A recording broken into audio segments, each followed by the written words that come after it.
Hello. Hi. Oh, hello, everybody. Welcome back to another episode of the Illinois Green Party. I'm your host, David Rich, with a very special guest tonight, Kaijan the Icon. Excuse me, I'm sorry. I'm dealing with new technology tonight. Kaijan, welcome to the show. Glad to have you. How are you? I am good. All right. So, this is a very fortuitous situation here. Our producer, Anna Schiefelbein, met you at an event recently. The event was for Black History Month, if I'm correct. Is that right? Yes, it was an event at the Bolingbrook High School. It was once a year they have like an annual Black History event, and that's where I was at trying to sell my art. Oh, right on. Very cool. Um, all right. Well, let's get right into the interview. I'd like to know, like, when did you start getting into art?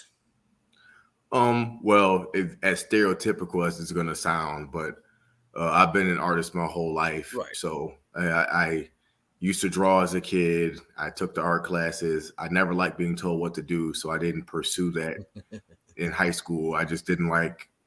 I understand the need for technique, and maybe I'd be a little further in my art career had I taken that path from the beginning. But I strayed away from that. I started making music. I made rap music for like 8 years. You know what I mean? Incredible stuff. I still stand behind it. I don't look back at it like, wow, I regret. You know what I mean? But I met my mentor. His name is Dr. Ingram, and he heard my album, and he told me that my vibration was too high for the medium of hip hop. Okay. And when he told me that, it was like eye opening because I was always rapping about things that were not on the mainstream. Like I would rhyme things that people's vocabulary, they weren't, the average person doesn't speak in the way that I speak. So I was not being listened to fully because people, they get turned off when you start using words that they don't understand, When you they know. need to grab a dictionary listening to a song, then yeah, they're putting in too much effort on their part. Which makes sense, right? I got friends who'd hear a record and then like a year later be like, dude, that's what the fuck that word means. I'm like, you didn't. You're like, no, dude, I've been hearing that shit. Like, so anyway, I started doing art about this type of art like 4 or 5 years ago because you go and you look at art in a museum and you expect to have a deep thought. You go in and mentally you're more prepared to, you know what I mean, break something down, or you expect a deeper meaning. If you hear a rap song, unless you're listening to like Hobson, right, or Eminem nowadays, you don't really expect to break down something in 15 different ways or something like that. Right. So I started doing art because I am an artist, and there's things I want to say and express that I couldn't do through my music anymore. And that path also, you kind of get aged out of rap because I'm 30 years old now, and Okay. trying to make it as a rapper at 26, it just sounds dumb when the dudes on the radio are like 18, 19, and 20. Oh, really? Okay, I didn't know that about rap. That You it's get, a yeah, it's a unless you're young man's game. yeah, absolutely, because you got to be cool. Oh, And right. the Fair more enough. educated you become and the more mature you become, the The less you less give cool a you fuck. are. Yeah, am I allowed to cuss? I replay this on the radio, so if you can I'll, minimize the cussing, that'd be I that'd be won't great. cuss then. I can That's fine. do it without cussing, Yeah. but yeah, you got to be cool, right? So you can't be. I think cool stops at like 27 max, unless you're like on. You know what I mean? And then you can dictate it a little bit, but even then, at 30, cool definitely stops. You're just who you are, if you ask me, Okay. especially in the hip hop culture. Gotcha. Gotcha. Yes. All right. So you went from music, and I understand that because I play guitar, and I understand the whole not wanting to be told how to do it thing. I mean, I very much resisted sitting down and like doing the scales up and down for Yes. about a half an hour a day. But I did it all my way, what I wanted to do at the time, whatever I felt inspired to do. And I turned out to be a very pretty good guitar player. So I get it. That's very cool. Okay, so you mentioned before that we went on air here that you have a master's degree in criminology, right? Criminal Criminal justice. justice, Criminal justice. criminology, same thing, but yes. Okay, tell us about that. How'd you get involved in that? Well, I've always been fascinated by the criminal mind. I've always loved it.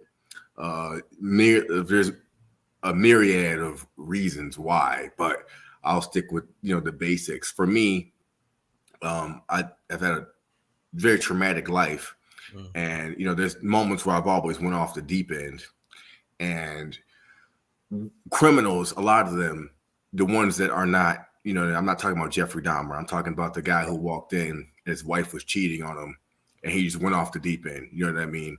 And those guys who you judge them, but then you're also like, well, I mean, if it happened to me, Right. I might have done that. I walked in and I saw my wife having sex with another man. Not another man like your brother, like one of those. You know what I mean? Oh. Like where it's like, I'm absolutely going to be, you know what I mean? Or someone does something to your child or something. Like those criminals who are in those predicaments always fascinated me.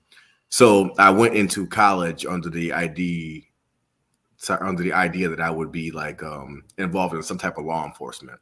Okay. And then when I got to college, I didn't think that I would like it as much as I did, and I enjoyed it a lot more, and my perspective was different because of the background that I have. I'd be in class kind of like breaking down like, hey, a lot of the crimes you see are not the result of a lack of morality. It's more of like starvation, and some people didn't get that in class, so I kind of felt obligated to go further in my education. Even right now, I applied to get my PhD because my teachers in my master's degree program were telling me, they're like, look, I may not agree with you fully, but we need a person like you in these rooms because it gets really like one-dimensional the higher you go, right? It gets very one-dimensional thought. Like, what is it called? Like a echo chamber is what it becomes eventually. Oh, okay, yeah. Mm-hmm. Yeah. No, that makes a lot of sense, and that's very flattering on their part. That they want you to pursue a PhD. That's very cool. I didn't even know there was a PhD in criminal justice. I thought it just sort of stopped at master's, but that's very cool.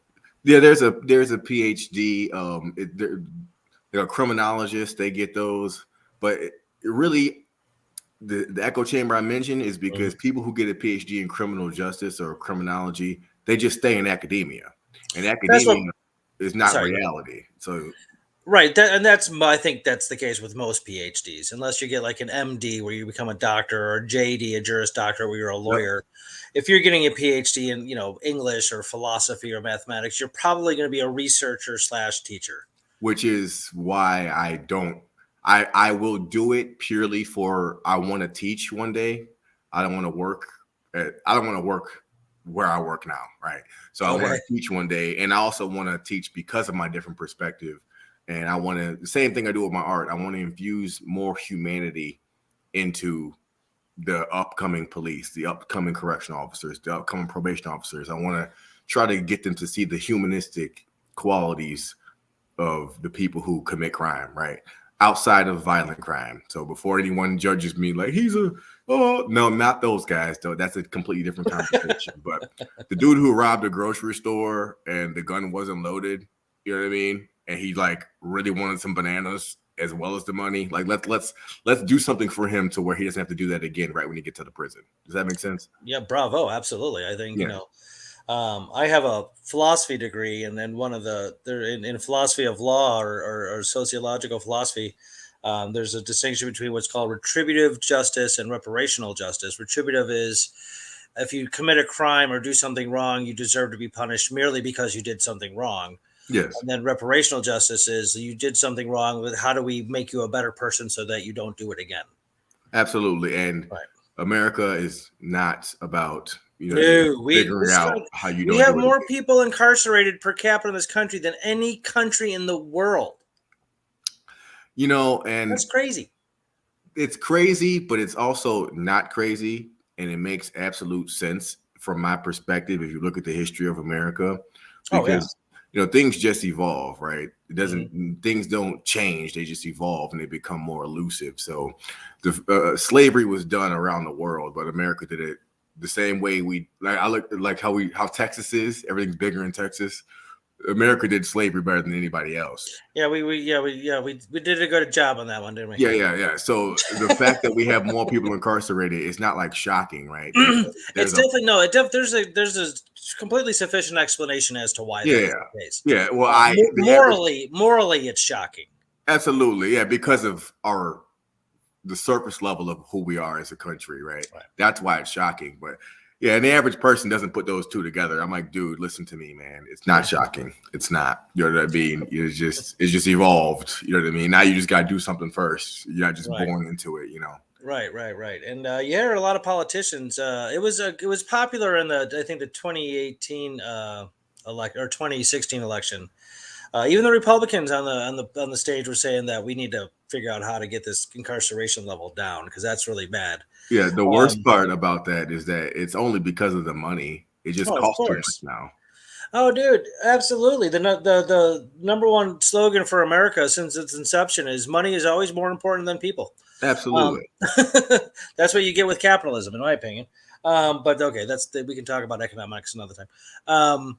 But so you mentioned the war on drugs, and I think that plays a big part into the mass incarceration that we have. We can talk, 100%. yeah, 1000%. 1,000%. I mean, you can see the numbers. Like the war on drugs, the phraseology actually started in the Nixon administration, but you really saw it kind of gain momentum during the '80s under Reagan, Yep. with the say no to drugs and all that crap. Absolutely. And his attitude towards drugs. He hated drugs. Um, and a lot of that has to do with, like you said before, about their upbringing. He was conditioned by his peers, his teachers, all the authority and leaders in his life told him that drugs are really bad. Look at these kinds of people that do drugs, and there was all Absolutely. sorts of racial underpinnings under that. And there's no doubt when like marijuana first became illegal, um, you could see that. Well, first of all, the word marijuana is a Mexican word; it's a Spanish word. So you Yes. had like the seasonal laborers and stuff like that who smoked pot, and of course, white America can't have that. And who else did it? Well, jazz musicians. That was a big part of the jazz community, and of Yep. course, most of them were African American. So, well, white Americans can't have that. So, what do? In order to make it, you want to make somebody a criminal. What's the best way to do it? You make their lifestyle illegal. Absolutely. Like you said, it has nothing to do. It may or may not have to do with the moral quality of their behavior. It has nothing. There's nothing really inherently wrong with doing some drugs sometimes. You can get Absolutely. too into it and they can become bad, but you can do that with sugar. You can you can drink so True. much, eat so much Or sugar, you give alcohol. yourself diabetes. Or alcohol is 1,000 times worse than pot could ever be. Yes. So yeah, exactly. But because white America likes drinking alcohol, we still have it around. Nobody gets stoned and crashes into a minivan filled with 6 kids. So, This is true. yeah. So, well, this is a good segue to your art because I know that your art has things to do with these sorts of topics we're discussing. So, why don't you tell us about like your art, what it is, what the themes about it, and how it ties into all this? Well, for me, the art, what I like to do is like allow myself to push whatever thought I have to the highest level that I can do with my skill set. So that being said, with my degree in criminal justice, what kind of got me going with a lot of momentum for this art thing is that I was able to put concepts that I was learning in school into the art, right? I was able to put the war on drugs to where you could see it and be like, oh, that's what we need to stop, right? I'm not just complaining about mass incarceration. Right. I'm showing you in an artistic way of the problem that exists within our laws currently. It's actually called visual criminology, and there's only like 100 people in the world who even are able to do it.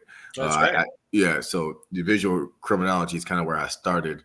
And from there, now I don't just stick with, like I said, I'm not a political artist, so I'm not like, you know what I mean, gonna work for PETA or something like that. That's not my focus, right? So I do a lot of other things. I will say that during 2020, I did a lot of 2020 work that was Oh, showcasing the riots, yeah, showcasing things like yeah. that.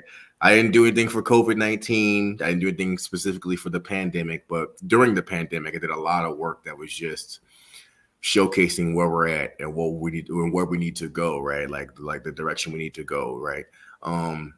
So that's it. I hope that answers the question. I hope I'm not avoiding it. The question was I don't know. explain my art and my artistic focus. So Yeah.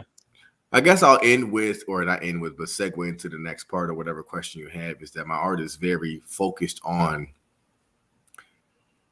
like the humanity of the situation, right? Like that's what I'm trying to focus on. Like, so that's what I'll say. And that's great, and that's important. And art is one of the best ways to get messages across to people in all sorts of different mediums, whether it be drawing, painting, sculpture, ceramics, music, theater. I mean, acting is a Yes. perfect way to get messages across. You see that in TV shows, movies, all sorts of things. We have, and this is great, by the way. We have a comment section here, folks. If you're watching, you want to make a comment or a question. We have Debbie Quick. Debbie, thanks for watching. It says, can the doctor, well, he's not a doctor yet, he's a master. Can the doctor of criminal justice comment also on why gun violence in the USA is higher than other Western world, the other parts of the Western world? Did you ever go over that in your program? Well, yeah. Well, we talked a lot about violence because that when you talk about crime, the average person thinks of rapists and murderers, right? They do not think about the 19-year-old drug dealer. They really don't. And if they think about him, they think he also was robbing and stealing. Right. But to answer her question about why the question was why America has the most gun violence, right, in comparison to other. Okay. The answer to that, from my perspective, is because of the way America is structured. So America has a bifurcated system, where bifurcated is just a college word for its two parts, right? So there's the federal government, and then there's the state government. Okay, so America really is 50 small countries. That's really, if you, that's very well said, actually. Yes. In a way, right? Like obviously not exactly, but that's okay. So these 50 small countries, if you want to get super radical, need to have a way to defend the little bit of resources that they all have, right? This is just a wild way of looking at it, but the way America was built, it was a lot of these little, not little, but these small segregated communities building and building and building and building until they became states and and so on and so forth. So America, one reason why there's so many guns is because America is 50 different militias. If you think about it. I mean, they all kind of just agree that they're going to have a federal government that handles trade and a nationwide war. But other than that, it's 50 different states, which is really 50 different militias. So there needs to be a way to defend yourself. That's why everybody has a different national guard, right? There's the army, then each state has its own national guard, right? Just in case things get, crazy, right? That's one reason. Then the other reason is America, like the Wild Wild West existed, right? So there's this deep undercurrent in America that like things can get sticky, things can get wild, and you are afforded the constitutional right to defend yourself. One reason is that the foundation of America is settlers. The foundation of America is defend yourself, and the foundation of America is the militia, right? So that's my perspective on why there's 50 different states. The history of America says you're supposed to have a gun to defend yourself. You're allowed to have a gun to defend yourself, and that's why we have what we have. And I want to point out one last thing because you know what I mean. This was told to me by an older man, and he said, "You will never see a war on American soil." And I said, "Okay, why?" He said, "Because we all have guns." He's like, "No country will invade us because we have more guns. Our citizens have more guns than some countries have in their army, right? So invading America would be the dumbest thing you could do, right? Like besides a nuke or something crazy, if you try coming here on foot, you're not going to get past Texas. Like you're not going to get past. You're not. Yeah, if you invade from the south, and you're done. Yes. So that's my response to her question. Okay. Hi, Michael.